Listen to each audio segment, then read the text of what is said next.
வணக்கம் நண்பர்களே. இப்போது நம்ம சத்தியம் திரையரங்கில் இருக்கோம். கேஆர் பிரசன்ஸ் விதார்த் சரவணன் நடித்த 1000 பொற்காசுகள் இந்த திரைப்படத்தில் நடித்த நடிகர்களிடம் இந்த திரைப்படத்தின் கருத்துக்களை பற்றி கேட்போம் வாங்க.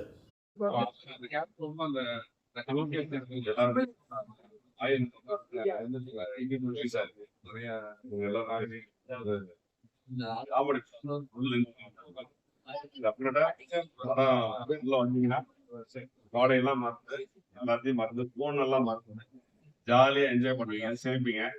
அது சத்தியமா 100% கேரண்டி. ஏன்னா வந்து இந்த மாதிரி நாளைக்கு அப்புறம் எல்லாரும் இங்கிலீஷ் சொல்லுவீங்க, மறக்க முடியாது. அதனால தயவுசெய்து எல்லாரும் தியேட்டருக்கு வந்து படம் பாருங்க, தியேட்டர்ல வந்து படம் பாருங்க. எல்லாம் ஹிந்தி படம் எல்லாம் போயிடுச்சு, இங்கிலீஷ் படம் போயிடுச்சு. தமிழ் படத்தை பாருங்க. தமிழ் புதுசா வந்து அழகா ஒரு படம் சந்தீப் ரவிமன் ஐயா, அவர் வந்து அவரோட முதல் படம் அருமையான நகைச்சுவை படத்தை கொண்டு வர்றது வந்து இப்பெல்லாம் வந்து ரொம்ப ரேர். சிரிக்க முடியாம சிரிச்சு வந்த படங்கள்லாம் இருக்கு.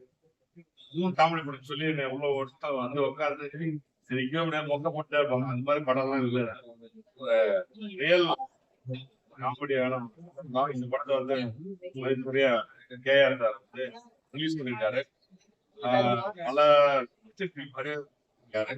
இருந்தாலும் அவரை எதிர்பார்த்த இன்னைக்கு என்ன ஜட்ஜ்மெண்ட் பண்ணாரோ அதுதான் இன்னைக்கும் நடந்திருக்கு.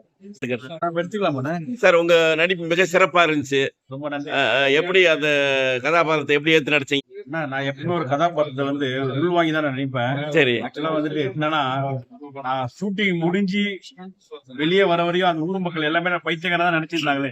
நான் காலை 5 மணி மேக்கப் போடுவேன், திரும்பி 7 மணி ஹோட்டல்ல போய் தான் ரிமூவ் பண்ணுவேன். ஸோ யாருக்குமே தெரியாது நான் ஒரு ஆர்டிஸ்ட்னு. கடைசியா நான் படம் முடிஞ்சு வரும்போது தான் தெரிஞ்சது. இந்த கதாபாத்திரம் டைரக்டர் எனக்கு சூஸ் பண்ணது ரொம்ப நன்றி. ஃபர்ஸ்ட் ஆஃப் ஆல் இந்த கதாபாத்திரம் சொல்லும் போது இப்போ ஏதாவது வாழ்க்கை தான் அது. ஒரு நடிப்பு என்பதே ஒரு வாழ்க்கை தான், நம்ம அனுபவங்கள் தான் அது. ஸோ அதை நான் அனுபவிச்சேன். ஆக்சுவலா அந்த கேரக்டர் வடிவமைச்ச டேரக்டருக்கு தான் ரொம்ப நன்றி சொல்லணும். இந்த ஒரு அருமையான வாய்ப்பு கொடுத்ததுக்கு. என்ன பொறுத்தவரைக்கும் என் கையில கிடைக்கிற கேரக்டர் நம்ம சிறப்பா வந்துட்டு அதை செயல்படுத்தணும், அவ்வளவுதான். நன்றி, வாழ்த்துக்கள். உங்களுடைய கதாபாத்திரம் வந்து மிக சிறப்பா இருந்துச்சு பாக்குறதுக்கு. அது கதாபாத்திரமா மாறி இருக்கீங்களா, எப்படி அது? இயக்குனர் என்ன சொன்னாரோ அதான் நான் பண்ணிருக்கேன். அதான் அந்த மாதிரி எல்லாரும் மேலயும் டிராவல் ஆகுது கதை. Okay okay okay okay.